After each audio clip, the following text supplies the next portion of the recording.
Je suis Benjamin Pallière.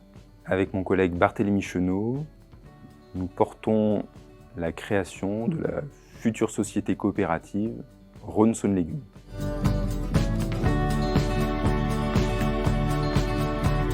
Rhône-Saône Légumes vise à simplifier le travail des cuisiniers exigeants. Le cuisinier exigeant, qu'il soit professionnel ou particulier, recherche des légumes de qualité, savoureux et parfois manque de temps.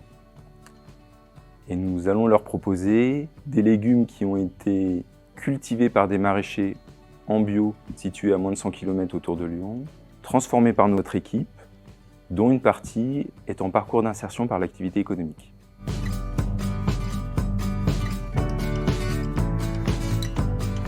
La première chose qui était importante pour nous, c'était d'être accompagnés par une structure. La deuxième chose très importante, c'est leur souci de l'innovation sociale.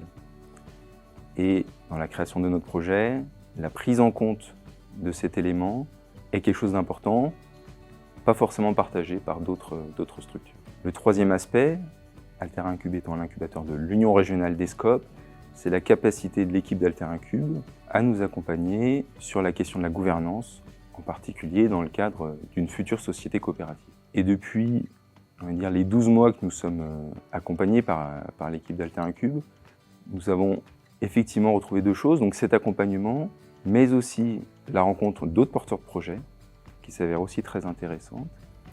Et puis un troisième point, c'est la possibilité de venir régulièrement dans l'espace de travail Canopia, qui nous a permis de rencontrer de nombreux autres coopérateurs ou personnes ressources, fort intéressantes en soi et qui nous ont bien souvent aidés sur notre projet.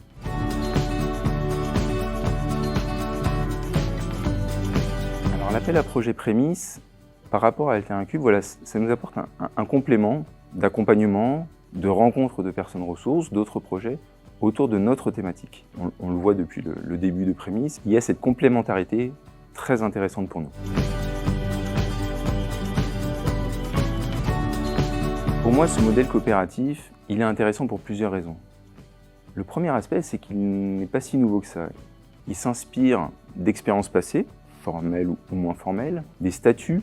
Différents types de statuts ont été créés sur base de cela pour s'adapter à différentes situations liées à notre société d'aujourd'hui, à la place des salariés, à la place de collectivités territoriales. C'est un statut qui a l'intention d'équilibrer un rapport de force entre ces différents acteurs. Il ne nie pas ce rapport de force, mais il l'intègre, il le modère. Et de fait, c'est sans doute un statut qui aide à se poser des bonnes questions, mais qui, plus facilement que d'autres statuts, va aider à poser un cadre intéressant, et en particulier intéressant par rapport à notre monde de demain, qui va devoir prendre en compte davantage notre environnement, davantage peut-être aussi une certaine sobriété.